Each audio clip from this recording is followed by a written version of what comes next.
Hi everyone, in front of me I've got HUAWEI MediaPad T5 and let me share with you how to change video resolution on this device.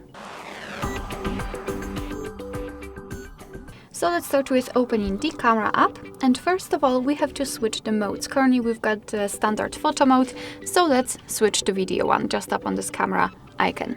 Now we can swipe our finger from the right to the center and tap on resolution, which is at the top.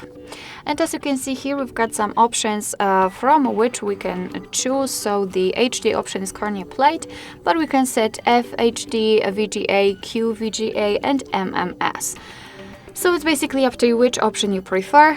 Simply tap on the option you'd like to use, and as you can see it will be immediately applied, immediately visible here, which means that from now on your device will use the chosen resolution whilst recording a video. Alright, so that will be all. Thank you so much for watching. I hope that this video was helpful, and if it was, please hit the subscribe button and leave the thumbs up.